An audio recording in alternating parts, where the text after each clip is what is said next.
Today we got the topic increasing migration of youngsters, whether it's good for our nation or bad. Comparatively here, the cost also is very low.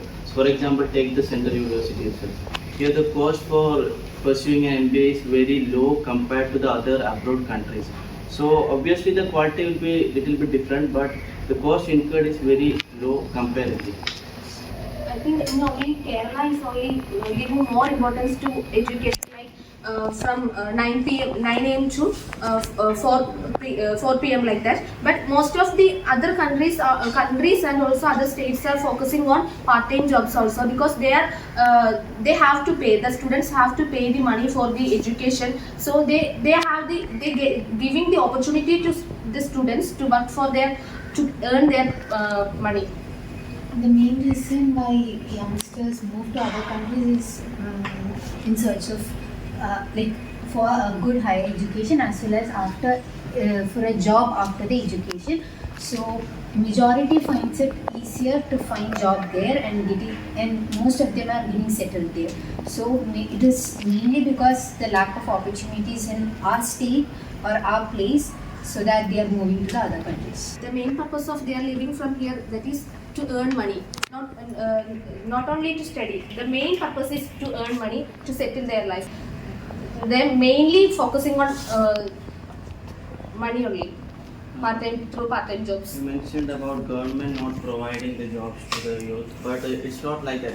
It's always like returns on investment. If you invest more, the returns will be comparatively high. So if you study in IIM or IBM, etc., the investment will be high, the returns will be also very high comparingly. So they provide around 20 lakh per annum starting packages. So there are opportunities if we explore.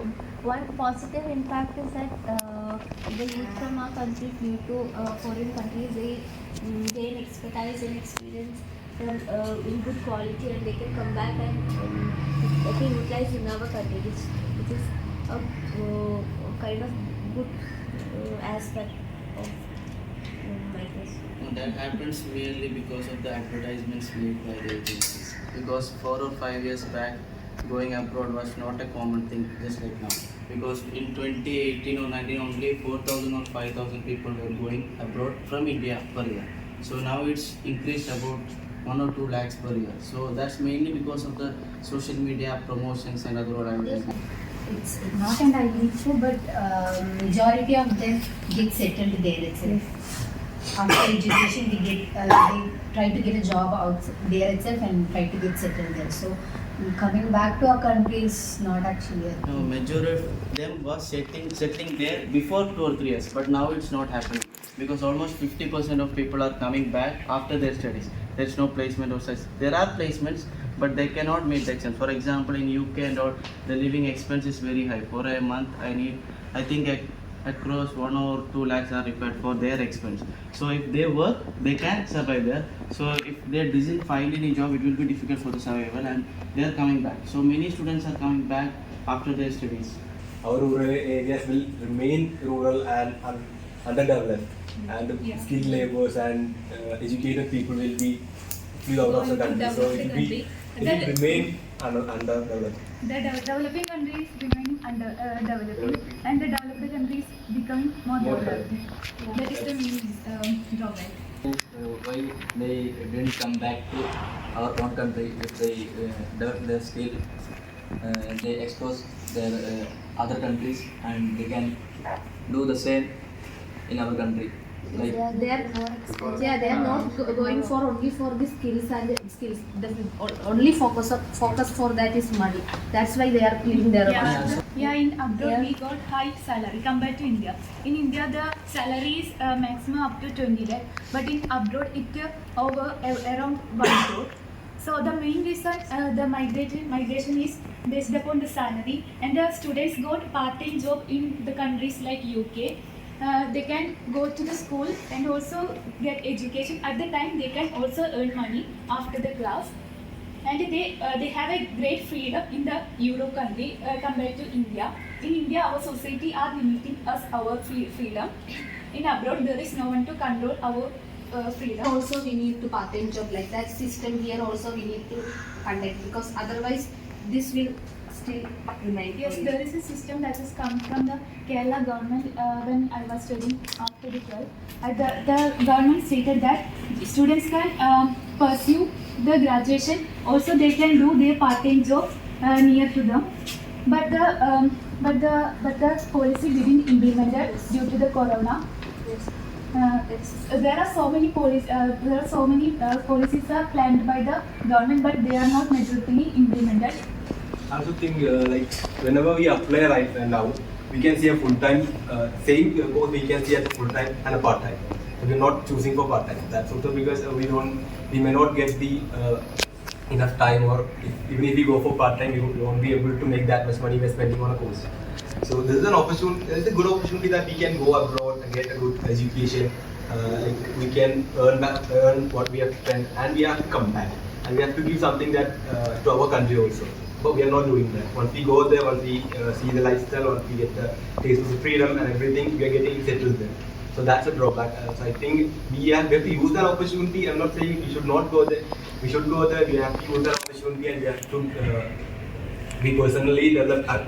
We can only we are going, so we'll be having personal development. So when we come back, our country will have to have some benefits of that. So if all of us go there and get settled there, our country will remain like what we said before, underdeveloped. So we have to come back. We have to make that what we are seeing a change there, like good freedom, good lifestyle.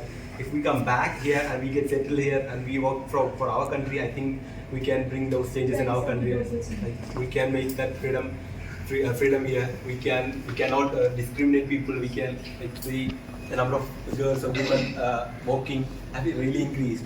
So Even the social media have a great influence on the youngsters nowadays, because we see influencers are living outside the country and their lifestyle, their working condition, everything influences the youngsters. So I suggest that even if our government takes necessary policies that promotes our conditions here, whatever their freedom or lifestyle or working conditions or anything, so that they can retain the youngsters here in the country.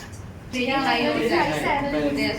example, if we receive around 2 lakh rupees, Indian rupees in UK, it will be merely enough for our expense, and I think only 50,000 can be saved. But in case of India, if we receive 1 lakh, we can save 50,000.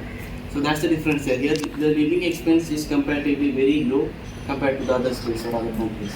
that people are going there and they are making money that they have spent on their education.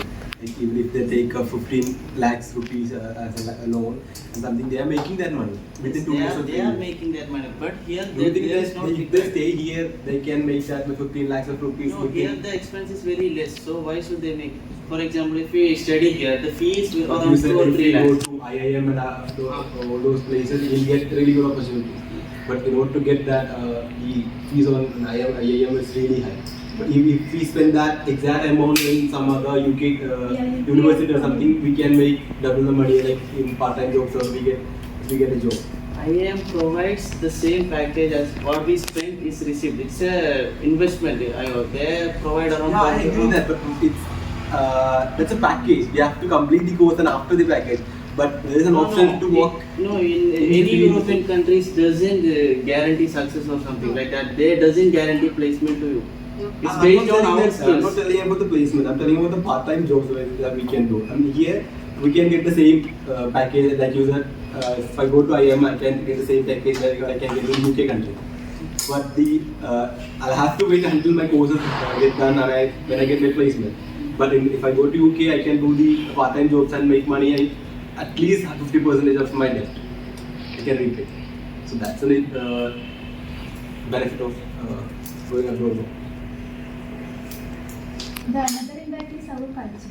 There is a drainage in our culture, because we are all due to the social media usage, we are all of adopting the foreign culture, like American dresses, like all of us nowadays wearing baggy jeans and crop tops like that. So our Indian culture were drained also.